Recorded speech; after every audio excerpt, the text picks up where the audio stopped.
Beach FM, locals talking to locals. And my great pleasure to welcome to the program, she's out on another ramble, Penny Gaylor from the Greater Wellington Regional Council by the Waikanai River, I believe.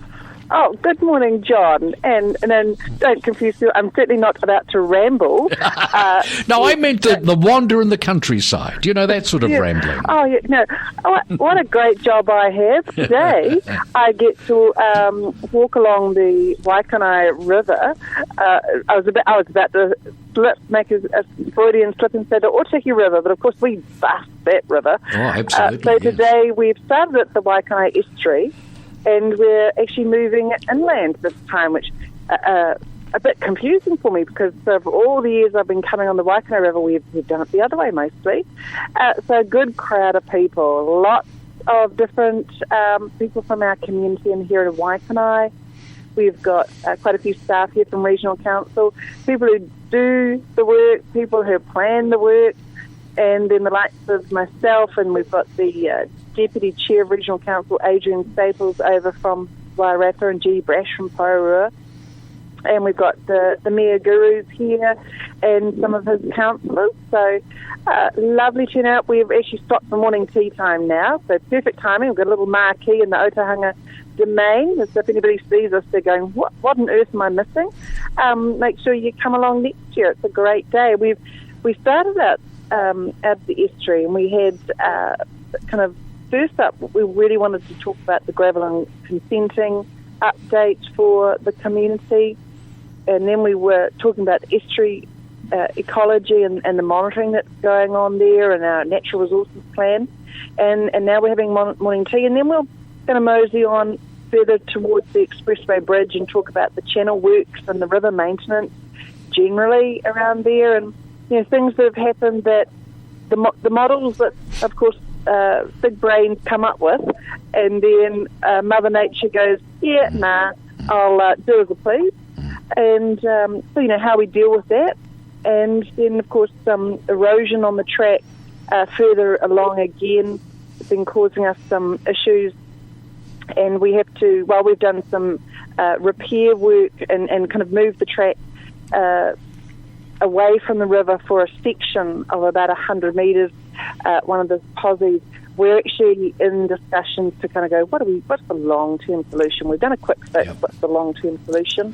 And then just carrying on with more discussions throughout the session here with restoration work, looking at the Jim Cook Park mitigation planting. We'll be finishing up having lunch at the nursery for the Friends of the Waikanai Rivers Nursery. We'll be having lunch there that the Regional Council puts on, and then finishing at the Jim Cook Park about 2:30 or just around then. What a fantastic illustration of really what the Regional Council is all about. I'm not going to mention transport today.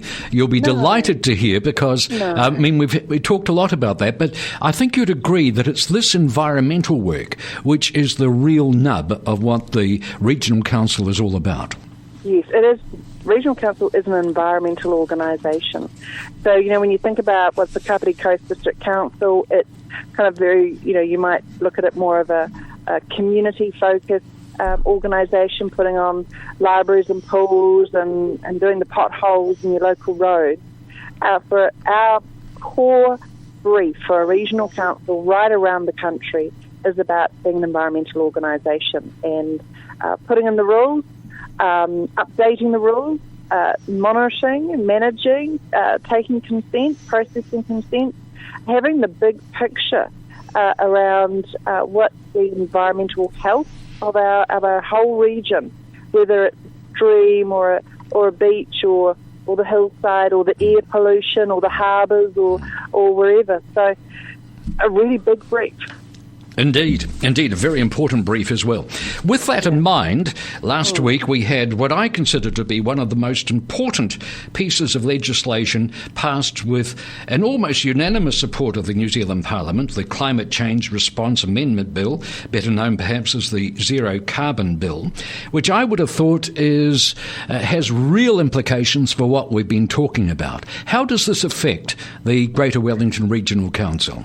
Yeah, so, the regional, in terms of local government, we also set our own objectives and manage ourselves independently too, and but also being mindful of those things. So regional council puts in submissions into those pieces of bills, and then now it's an act. Now that's become legislation, and we did a submission. But independently, but also keeping in step with other local government organisations and keeping in step with central government. Our council, regional council, brought in a carbon neutral target at our meeting on the 21st of August, so last term. Thankfully, I look around the table of the new councillors and I don't see that there will be any dissension and contrarying views around the kind of progressive approach that we as the regional council are taking. So on that 21st of August, we set, I don't use the word aggressive, I use the word progressive target, so that our goal is to be carbon neutral by 2030. Now, I know a lot of councils gone 2050, some have gone 2040. Yep. I know KCDC have got their marker at 2025. 2030 for us at Regional Council is a big ask, and that's because we of course run public transport. So that's a really big hurly one to tackle to try and get to carbon neutral. So when we did that, we also around the table, we were going, well, we don't want to be just a poster girl for this stuff. We don't want to just do spin. We're not going to pass it unless you can say that at the same time we have an action plan. So at that point, when we signed it off, we had the actual 10-point action plan. And there are some, the big stuff, like I say, around public transport, and then some environmental stuff around in our own rohi of Queen Elizabeth Park, for example, here on the Kapiti coast, that we have a vision that with replanting that and returning it to a wetland would actually help us in a very tangible way, in a substantial way, to actually achieve our targets. So now we actually go, well, great. On one page, 10-point action plan. Now we have to look at diving into the detail of that and how we implement it. So that's going to be the consuming and very, very tough job, especially for the newbies around the table, and they Absolutely. Go, oh, okay, where have we landed in? Penny, could I just ratify one thing or ask one thing about the decision of the 21st of August where you went for this zero by 2030? Did that have to be ratified by the new council? No, because it is a decision of a council and it stands. Okay, so that's what I understood. Absolutely. Now, the other thing I'd like to clarify is the Resource Management Act, because in many respects, many of your powers come from the Resource Management Act. Is the RMA up to the job in achieving what you want to achieve and now what the country wants to achieve in terms of neutrality with carbon? Oh, yeah. No.